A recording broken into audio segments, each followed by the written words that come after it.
everyone. Greetings of peace, love, and happiness to each and every one of you, our beautiful, lovely global family.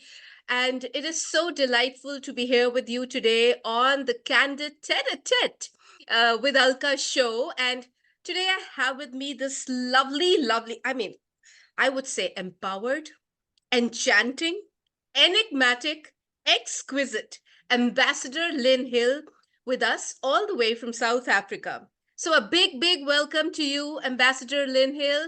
And I just love that smile of yours. It is like captivating. How are you doing today?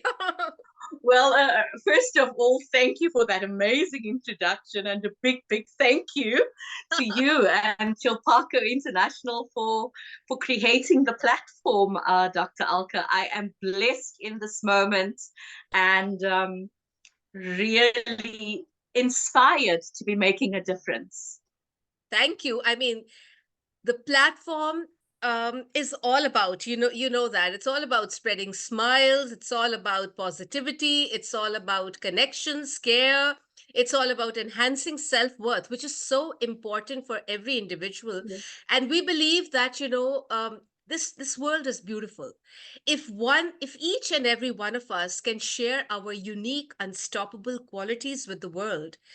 There could be so much learning, there could be so much wondrous kind of positivity in the world. Each and every human being would be so connected. We believe in care, we believe in connecting, communication, creating something so beautiful to make planet earth a beautiful place to be in. And I can see the way you are overwhelmed.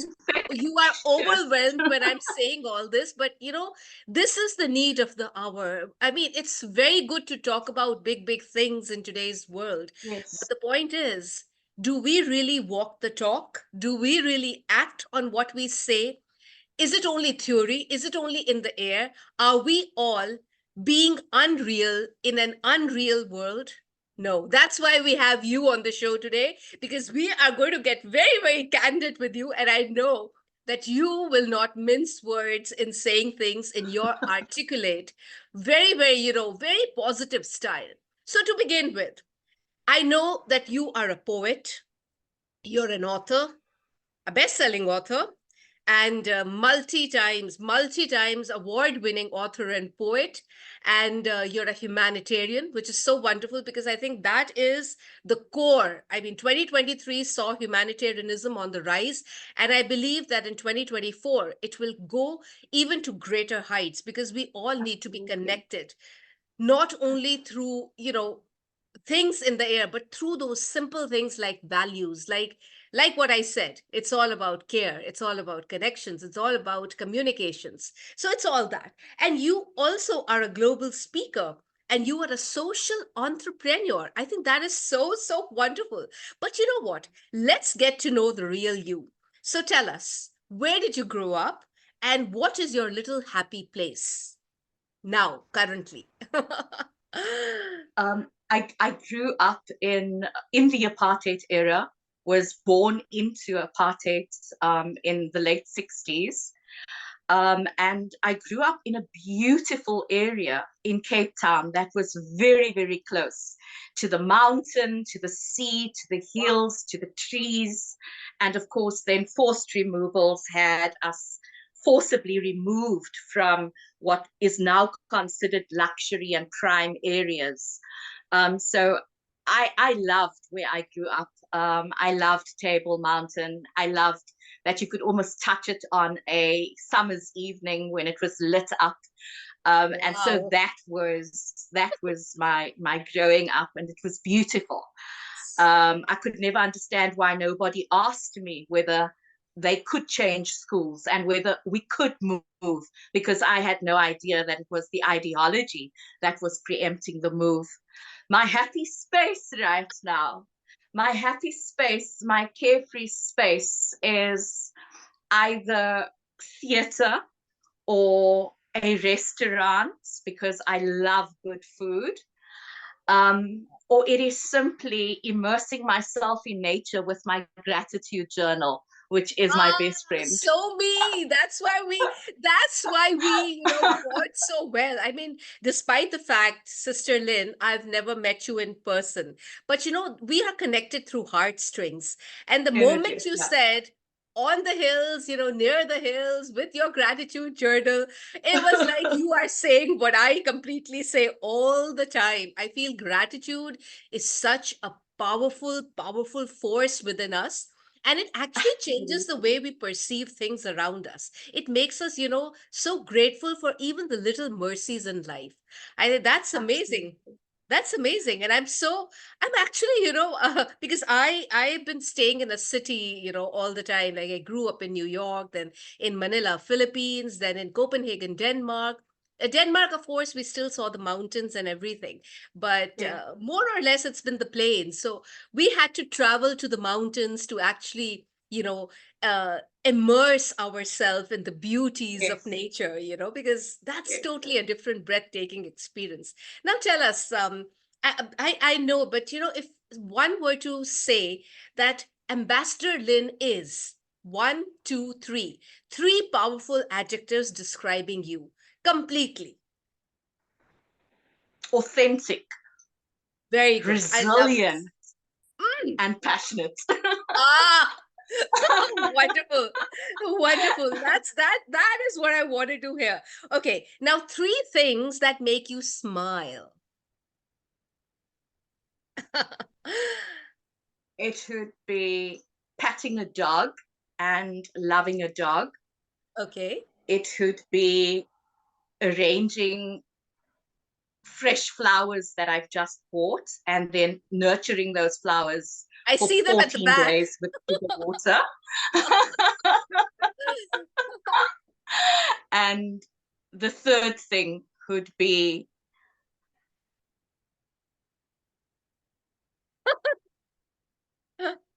Oh, I think, getting a genuine compliment and validation from my wow. children as a This is single so mom. candid. Yeah, this is so candid. Mom, you amaze us.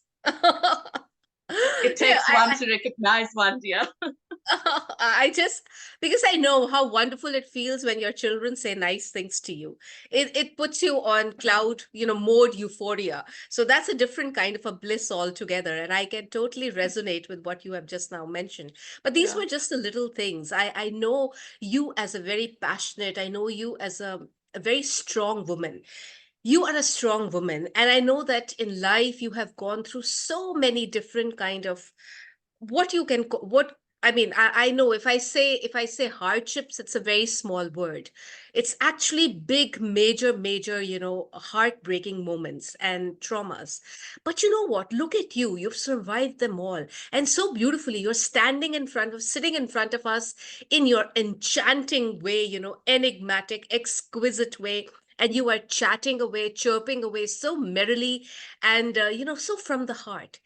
You know, all these years, all your growing years, what are those major lessons that you have learned in your journey of life that you use now to actually set goals for your future plans? What are those powerful goals? What are those powerful, I'm sorry, lessons that you've learned from life? Lessons. All the traumas, all the hardships, all those moments, when you were in misery, when you were in a heartbroken state, but Yeah. yet you came out of it, and now those points which helped you to come out of them became your goals. How did you start setting those goals from the lessons you learned? Is what, and now you're going to do the talking, my sister.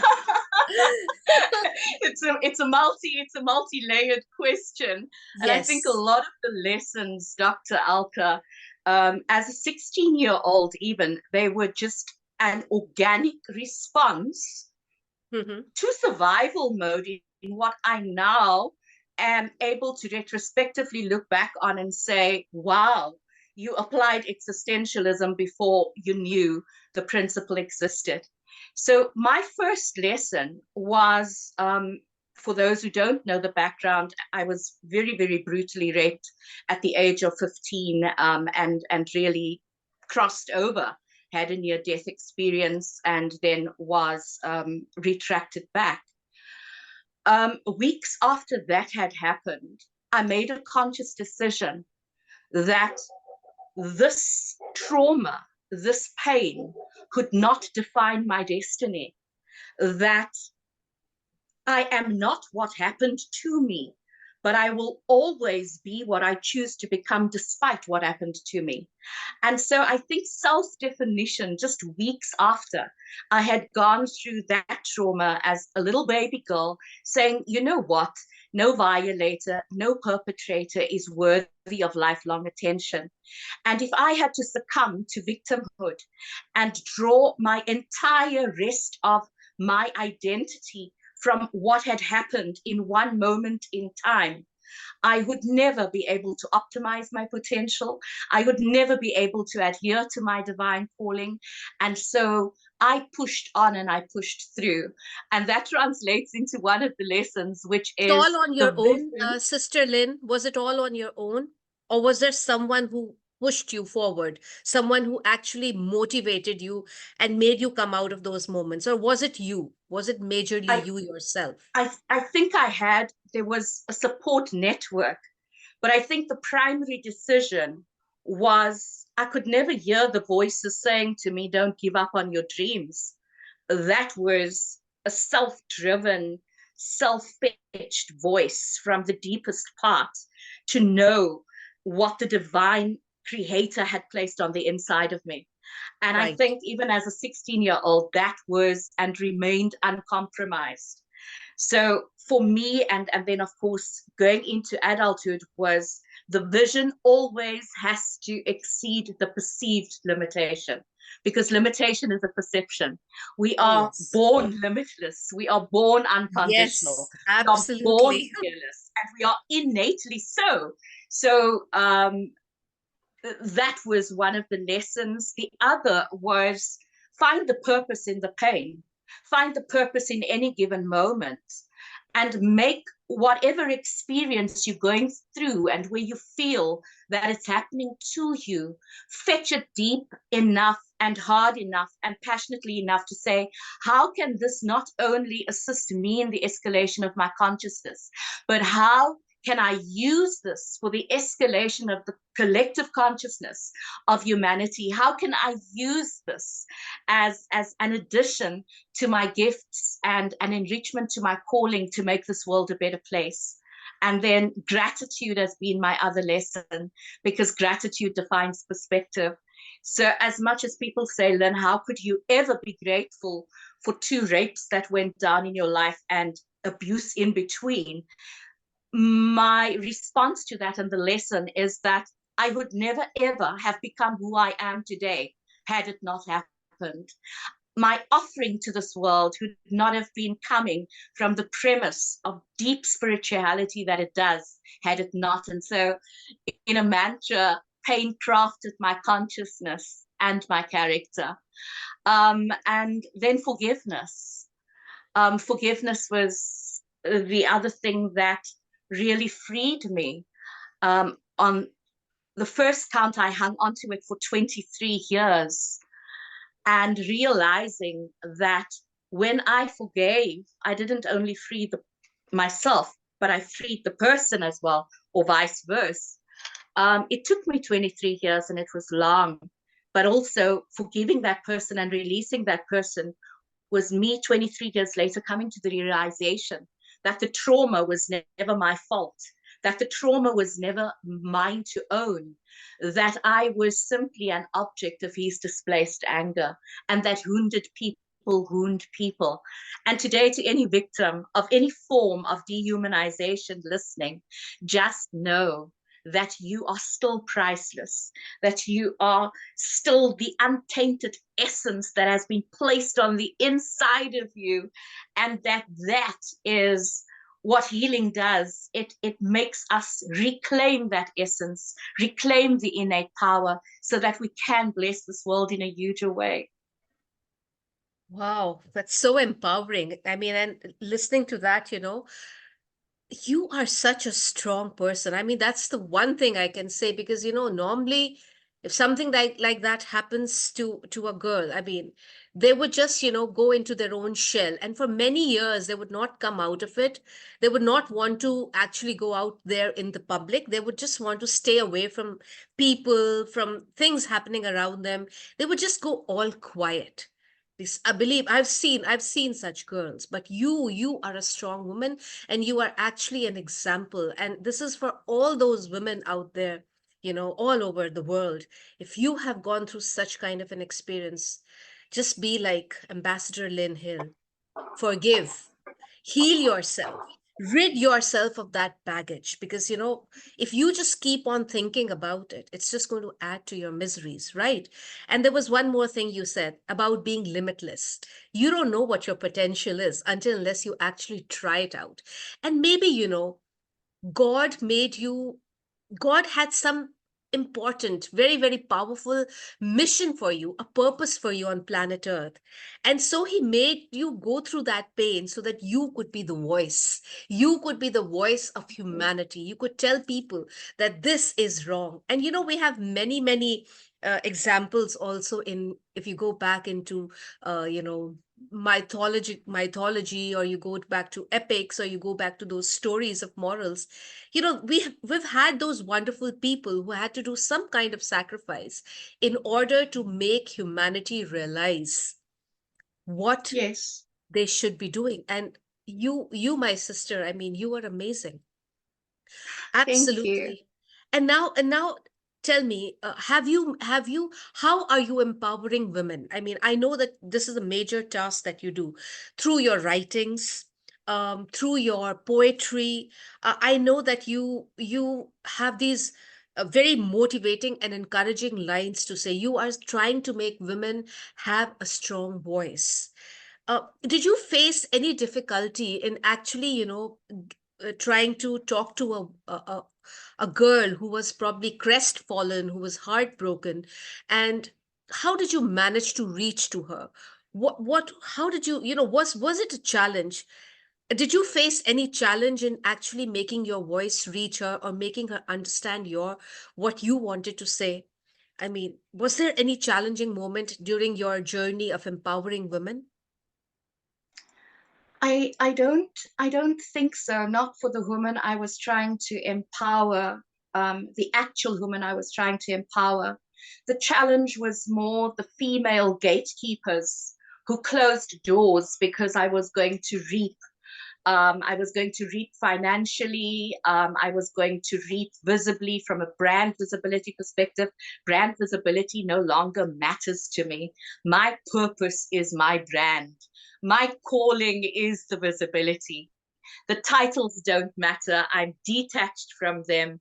And they belong. They belong to the warriors out there who don't have access to social media, but tirelessly do what they do every single day to uplift humanity, to the invisible humanitarians. So for Wow. me, Dr. Alka, it has always been a matter of, and you said it so aptly, um, I could not have gone through what I did for nothing.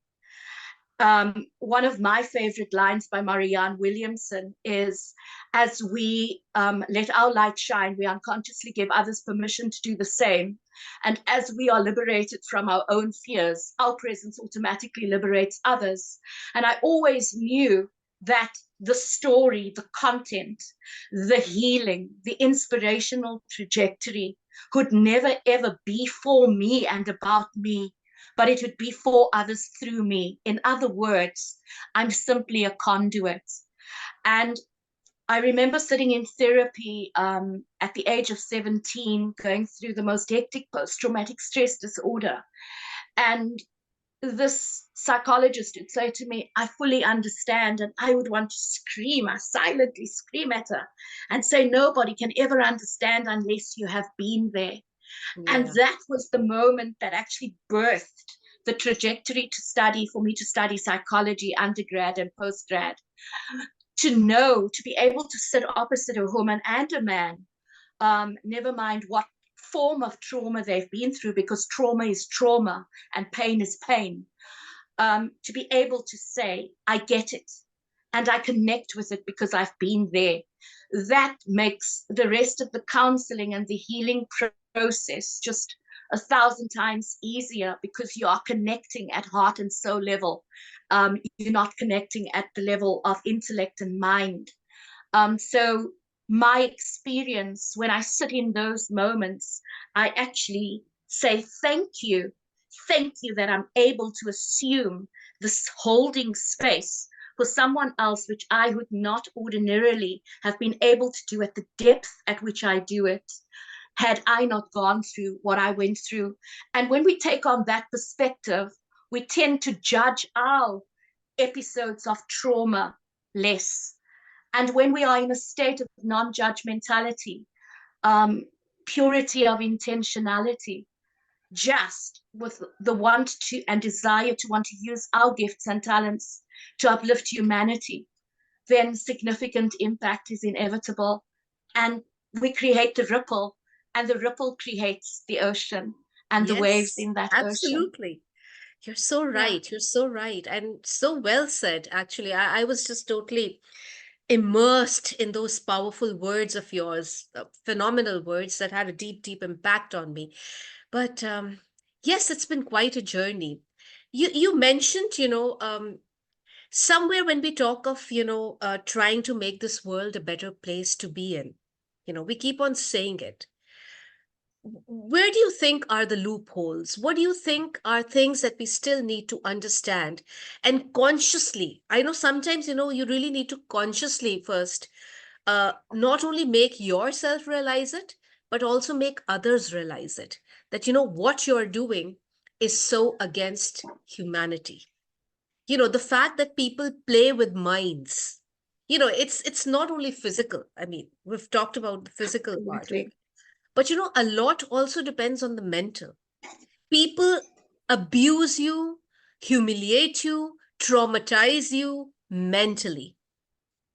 They gaslight you into believing that you're a good for nothing. Yes. I mean, what are the things that you feel? Because you've also met a lot of people. Um, what do you think is really needed in humanity, in mankind, to really uplift souls and to really make the world a better place, not just in the theoretical sense of the term, but in the practical sense? What can we do? Because I know you'll say something which will be like the voice coming from the heavens above. So I would definitely like everyone to listen to what my sister Lynn will be saying to us right now. I've thought very often of this, especially within the context of any form of dehumanization, any form of an ideology that purports to be more superior than. There is one root cause, and I've taken on, and 2024 is going to be my year to up global advocacy regarding this. And this is the differentiation between authentic power and borrowed power. Wow. Wow. Salute to you, my sister. Salute. But tell us That, more about it. sorry, that borrowed power really comes from the erroneous scripting that it's what Deepak calls object referral, where we will look at the external objects of our experience, such as power, such as the erroneous concept of power, such as title, such as social status, such as everything else that we have been scripted to believe success and power is about. Mhm. But that is ego-driven behavior. And that power lasts for only as long as the external objects of referral remain. In Right. other words, we live in, when we are living from that premise, we live in the illusional mode of what we believe security and power to be. Right. But real power cannot be borrowed, because real power is essential spiritual power that has been planted on the inside of every single human being, that remains Perfect. untainted, that is self-referred, not from objects, but from whatever has been placed inside of me. My gifts, my Yes. talents, Absolutely. my service offering to this world, my calling, the limitlessness, the unconditional love, the radiance of the light that has been placed not in some of us, but all of us. That when we step into that mode, when we are operating from that premise, from a non-egoic premise, then we are operating from a spiritual premise. And Absolutely. to answer you, it would be to advocate not only for the differentiation of these two types of power, but for a spiritual enlightenment and a spiritual awakening that will reach the decision makers politically, socially, economically, as well as those who have been born into poverty, to say that you are no less. No less. One of my mantras is take no credit, take no blame.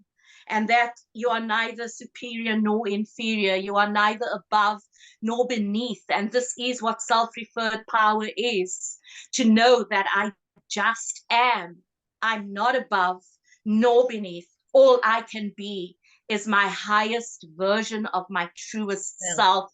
Hashtag authenticity. absolutely. I totally agree with you. I think, we have that power within us. It's just that if we go through certain, at times when we are just, what do you say? Either we have those self-doubts, or we have those limiting beliefs, or we do not allow our inner light to shine. We don't realize our potential that we have within. And if we started realizing that, each and every individual on planet Earth, if they start realizing that power that they have within themselves, it's going to be a radiant, beautiful world. I mean, come on, Awesome. everybody will be so Yeah. happy. Everybody will be shining light all over. But what's Also, happening now? Yeah. yeah, And you also said Dr. authenticity. Alka, Yeah. yes, that we reach that point of powerlessness and Yes. limitation, not out of a conscious choice, but out of an unconscious social scripting Social, that has yes. us believe. So the beliefs, perceptions, values of certain religions, certain communities, just what we are unconsciously taught through media, Those are limiting. and You're right. we Those are limiting. assimilate, Yeah. we Yeah. assimilate that into our being. Hmm. We as a child, you cannot differentiate between an opinion and a belief.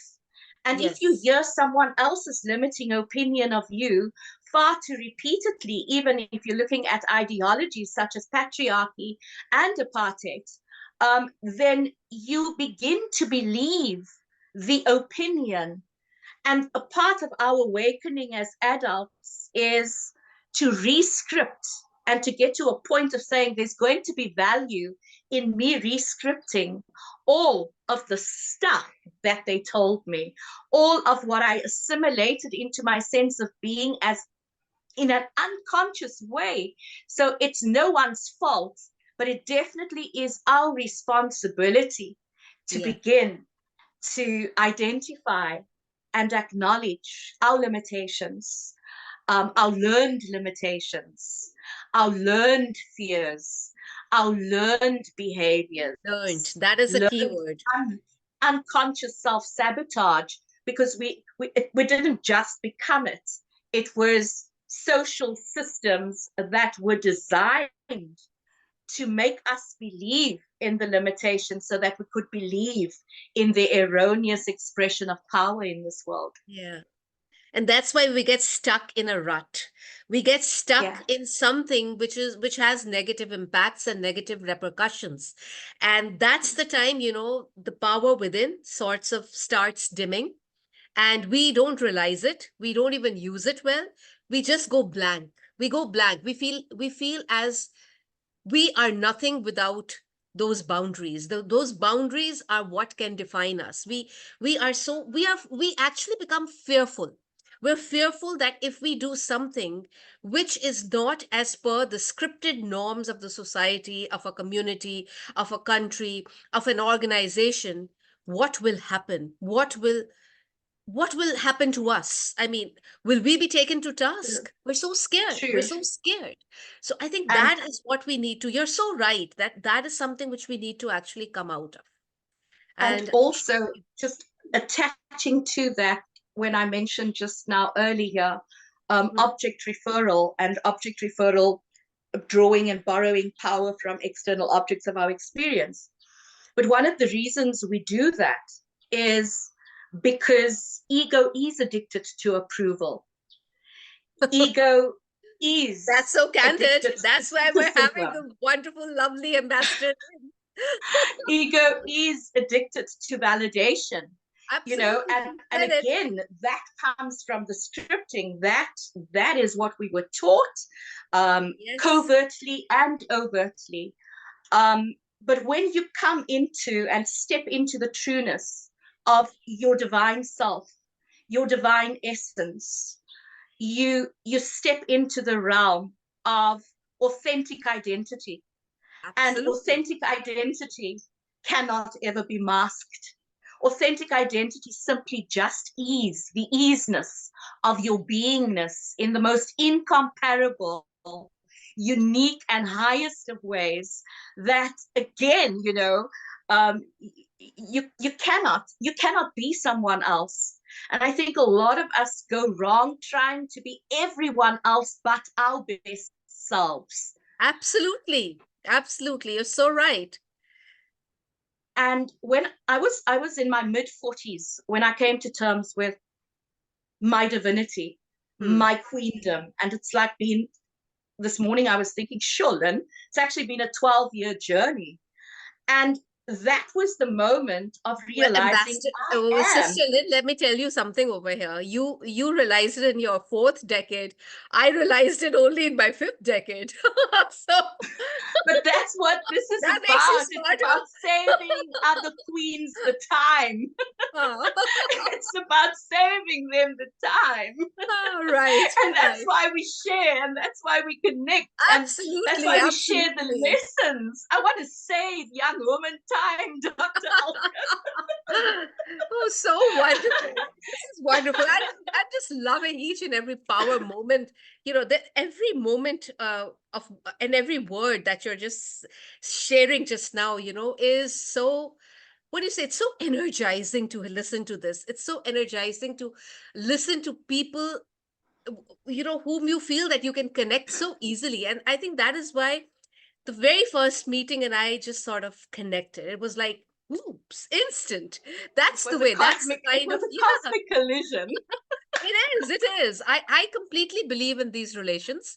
And maybe people do not. Well, that is their prerogative to believe whatever. But I think, there are certain things that are divinely, put in our paths. Yes, And when we go yes, through certain experiences, those are also divine, lessons for us, because probably there is absolutely. something in them that we need to learn. And there is something that we are making a mistake because we are not, like you said, we are not understanding our true self. We're looking at A, B, C, D, E, F, Tom, Jane, Harry, Sue, Sally. We're looking at everyone but our own Yes. selves. And this is something so powerful, which you just now said. But, we've talked enough about the profound stuff. Let's go to lighter moments now. So, tell us about a side of you. So, a little more candid, but on a lighter note. Tell us about. I know. I wanted to see you smile also, I wanted that Which smile to come side? Which out. side do you want to know? Oh, I just love this, the smile. So tell us about a side of me that. Yeah. Tell us about a side of you that people don't know about. No one knows about. But today, on for the first time on Let's Get Candid, you will tell us. um, I can be very impractical, Really? very clumsy, Oh, and just, I call those moments my Mrs. Bean moments. No. I love Mr. Bean. Oh, Where you're so absorbed in something and you nearly find yourself on the wrong escalator when you want to go up and okay. it's the escalator coming Oh, down. wow. Or when you're getting stuck in swing doors or trying to push the swing door out of the bank in the opposite direction, no matter how many times you've Wow. already goes the other way. But you'd also know that when we reach our 40s and our 50s more so. I mean, I sometimes I start giggling, I start laughing at myself um, for the errors, because those are the times that reminds me as well. Yeah. Hey, you are so human. It's not funny, you know. Um, Right. the other thing that very few people know, Mm-hmm. and that I'm not considered to be, because when people see what they see, there is a perception of diva and queen, and they so right. They're so right. I own my queendom, unapologetically, ridiculously You're so. And so unapologetically you. this queen cooks with lipstick on, and she cooks as if she is going to the restaurant. She is, when I cook, I'm I'm I'm wearing an outfit. Well, I'm can you cooking. share a picture to us when you are cooking? So, it will empower women to always look their nice queen self, even when they're doing, Well, domestic work. unless if it's going to be for fat that's going to splash, This is or I'm wonderful. working with oil, nothing stops me from stepping into the kitchen in this In this diva-like kimono, diva outfits, queen outfits. Wow. diva outfits, because it's all energy. Yeah. What we do, not just in terms of showing up and being present, but it's not just the what, it's the how. And the how, because it is an energy exchange, Mm-hmm. or even preparing for the interview, we are already attracting and calling in the level of energy exchange that we want to create. So I never cook without lipstick. I love Um, that. That's so sweet. I love that. what else? I Are love those that. enough of my moments? Oh, that's amazing actually. For me, it's not all the time. But yeah, I love to sing along. I mean, that's something which perhaps, I Oh, don't sing, but I love okay. So doing that. that's my other thing. I love to sing as well. And I Sing love. something for us today. Two lines. Oh, oh, this is such a first. Oh, come on. We can do Is it. this where I mentioned to you that I've actually been diagnosed with severe bronchitis yesterday? Oh, I just oh, refused to postpone today. What could I sing? What could I sing?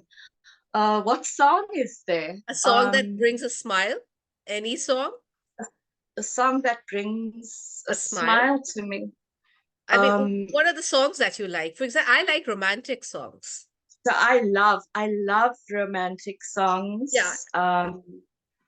like was a very Which small word. which I one? freak out. Which one would it be?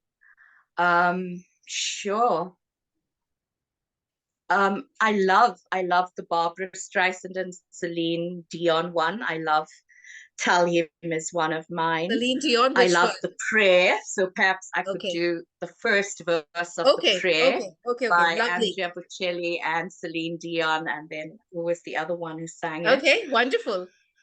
Am I going Wow. to be allowed a drink of water Of course, of course, of course. We're and human. This is ask my real. This God is a to real guide show. me This is, through there's no this? art, no filters over here. Absolutely the way it Um, is. the beauty of what I'm reading right now is a Brené Brown, my first Brené Brown book, and it is called Daring Greatly. And obviously her work is on vulnerability. Mhm. And before I'm going to do this, because I'm analogizing it with one of the things she says in her book, she says vulnerability is sometimes like getting up on stage naked and expecting people to applaud you rather than laugh. So, so, so my my disclaimer, my Oh God. disclaimer prior to is okay. So Oh, forgive. The bronchitis is it's not an excuse. But this is, and thank you for this moment. It's one of many firsts. And I'm stepping into greater levels of vulnerability and greater levels of authenticity this year, because I vulnerability and just love that authenticity are witticism in what you inseparable. said, by the way. I love that witticism, you know? What you just now said. So I pray you'll be our eyes and watch us where we go, and help us to be wise in times when we don't know. Let this be our prayer when we lose our way. Lead us to a place, guide us with your grace. Give us faith so we'll be safe. Thank you. Reminds me also of that song, you know, God will make a way. You know, there's a Absolutely. song, yeah. I'm forgetting the lines, but very similar to that, the wordings. But you know, Celine Dion, another one of my favorite singers, Mariah Carey, Yeah, Celine Dion. I yeah, think they have a voice that, you know, sort of just puts a lot of power within you. It just lights you up. yeah, So wow, yeah. I loved it. I got goosebumps, you know, I'm actually feeling that. You know, so this is the power of music, and this is the power of your singing. Look, I got goosebumps. Oh, Yeah. Yeah. my singing with Okay. bronchitis. No, but you Yeah. sang beautifully. It was touching. It was touching. Believe me. And this is no, I'm not saying just something because I have to say it. I'm saying it because I mean it. That's why I'm saying it. Wow. And yes. Now one more question before we say bye. That one question is, it's imagine. Imagine you had Aladdin's magic lamp with you, you know? You rubbed on it accidentally, and out came this genie. And the genie says, Madam, my lord, I am going to be granting your two wishes. What are those two wishes of yours? What will you say to the genie? I mean, you've got an opportunity to ask for two wishes. So, what would those two wishes be? The one who'd be to place me physically on global stages throughout the world to recite and perform my poetry and my speaking. The Wow. second would be to make every single individual, marginalized individual in this world, including the disabled, including the poor, including every single person who does not ordinarily have access to inspiration and empowerment, to have every single one of those people be able to share my book, be able to hear me, and be able to experience me. And not just me, but every good, blessed, beautiful, bountiful opportunity in life that they have been denied up to this moment in time. Wow. Lovely, lovely. I mean, it's not only thinking about yourself. This is what makes you you, you know, you are what do I say? You are unique, beautiful, unstoppable soul. And that's why I say your tenacity. You know, your tenacity amazes me.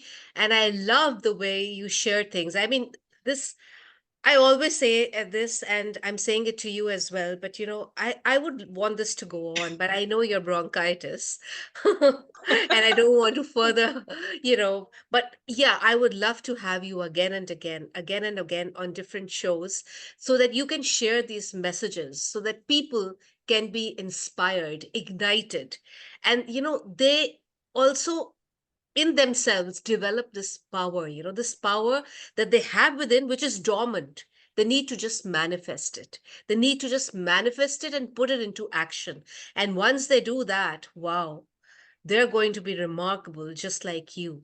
So I think we need to share this message, this voice of yours more with the world around. So what do I say? You were amazing. You were adorable, and you were absolutely awesome. Thank you so much from the bottom of my heart. And to all our audience out there who have joined us on the live from different parts of the world, thank you so much for joining us. And do drop in the comments from which part of the world you joined us, and what was your major takeaway from Ambassador Lynn's, the session that we little had, the show, our candid talk. What was that candid takeaway that you had? And if you have any queries, then definitely please share them. And my friend, my sister, the very wonderful, the very enchanting, the very exquisite Ambassador Lynn will definitely give you an answer to that. So, with this, hope to meet you soon, super soon again. What do I say? Lots of love to you. Hugs to you. I wish I could do it, personally, but yeah, I'm sending those loves. I'm sending hugs, and I'm praying that, 2024 turns out to be a bright, a beautiful, a blessed, a blissful, and a bountiful year for you. So thank you so much, Ambassador Lynn. Thank you Thank so you. much. And Bless to you. everyone out there, hasta mañana till we meet again. Yeah, and we have lots coming. So stay tuned to our shows, and just stay tuned to us. Stay connected. Keep on Stay caring. Keep connected. on communicating, because we definitely want to bring smiles. We want to see smiling faces all around us. And if you get empowered by what our wonderful, wonderful friends from all over the globe share, I think this is what we actually want. We just want to spread smile. We just want to make, like Michael Jackson said, heal the world, make it a better place for you and for me and the entire human race. So lots and lots of love to each and every one of you. Keep growing, keep learning, keep empowering yourself, and understand the power within. And Ambassador Lynn, would you like to say something to the audience?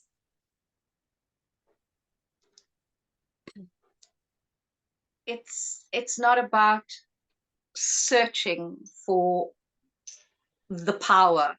It's simply about reclaiming that which you thought you lost but never did to begin with. Yep. Powerful. And that's a wonderful, powerful way to end our show today. So, with that, loads and loads of love and happiness from me and Ambassador Lynn to each and every one of you. Stay tuned, stay connected, and keep spreading your shine. Keep spreading positivity and keep making the world a better place to be in. Bye bye, Ambassador Lynn, and bye bye to Bye bye. everyone. Bless you. Bye bye.